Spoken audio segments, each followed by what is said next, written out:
Hayotimiz davomida tanamiz ajoyib o'zgarishlarni boshdan kechiradi. Biz o'samiz, balog'atga yetamiz va ko'pchiligimiz farzand ko'ramiz. Ko'zga ko'rinmas tarzda endokrin tizim bu o'zgarishlarni doimiy ravishda boshqarib turadi. O'sish va jinsiy yetuklikdan tashqari, bu tizim uyqudan tortib, yurak urishi ritmigacha bo'lgan hamma narsani tartibga soladi va tanangizdagi har bir hujayraga ta'sir qiladi. Endokrin tizim o'z vazifasini bajarish uchun 3 ta asosiy elementning o'zaro ta'siriga tayanadi: bezlar, gormonlar va triollab hujayra retseptorlari. Avvalo, gormonlar ishlab chiqaruvchi bir nechta bezlar mavjud. Ulardan 3 tasi miyangizda, qolgan 2 tasi tananing boshqa qismlarida joylashgan. Har bir bez qon tomirlari tarmog'i bilan o'ralgan bo'lib, u yerda kerakli moddalarni olib, o'nlab turli gormonlarni ishlab chiqaradi. Keyin bu gormonlar juda oz miqdorda odatda qon oqimiga qo'yiladi. Shundan so'ng har bir gormon o'ziga xos o'zgarishlarni amalga oshirish uchun ma'lum maqsad hujayralarni topishi kerak. O'z maqsadini topishda unga retseptorlar yordam beradi. Retseptorlar hujayra ichida yoki yuzasida joylashgan maxsus oqsillar. Ular o'tib ketayotgan muayyan gormonlarni tanib, ularga bog'lanadi. Bu sodir bo'lganida gormon va retseptorning birikmasi hujayra ichidagi jarayonlarni kuchaytiradigan yoki susaytiradigan turli ta'sirlarni ishga tushiradi va hujayra o'z xatti-harakatini o'zgartiradi.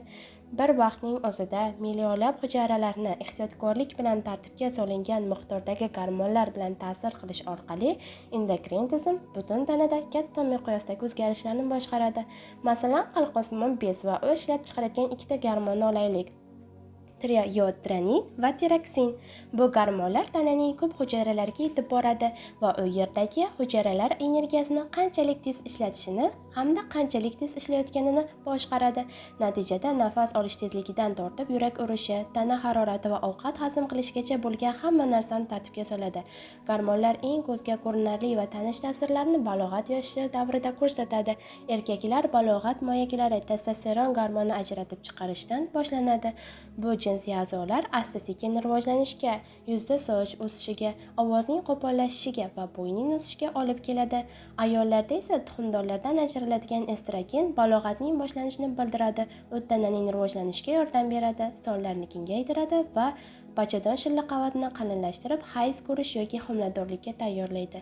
Endokrin tizim haqidagi doimiy noto'g'ri tushunchalardan biri faqat erkak va ayol gormonlari borligi haqidagi fikr.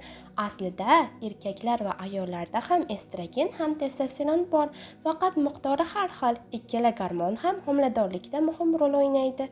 Bundan tashqari, o'ndan ortiq boshqa gormonlar homilaning o'sishini, tug'ilishini va onaning bolani emizishini ta'minlaydi.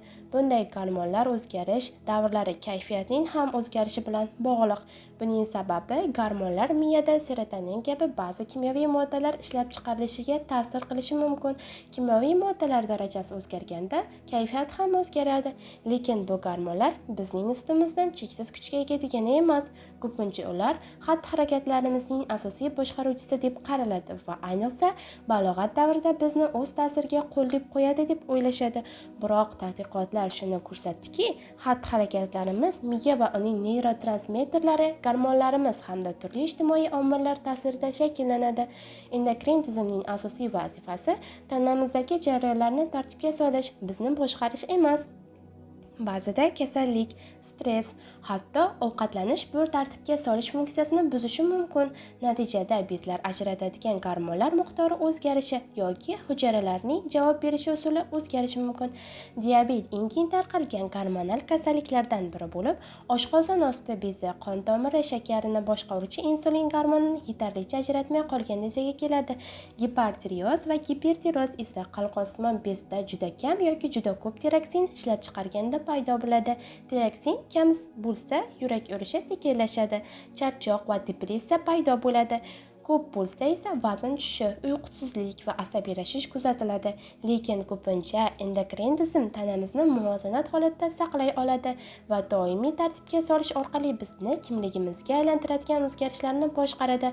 Agar siz ham gormonlar, endokrin tizim va inson tanasining ajoyib sirlarini yanada chuqurroq o'rganmoqchi bo'lsangiz, kanalimizga obuna bo'ling. Bu yerda siz bilan biologiya, fiziologiya va biokimyo bo'yicha eng qiziqarli va sifatli videolarni baham ko'ramiz. Obuna bo'lishni unutmang. Like bosib, izohlarda savollaringizni qoldiring. Kelgusi videolarda aynan sizning savollaringizga javob beramiz. Keyingi darslarda uchrashguncha sog' bo'ling.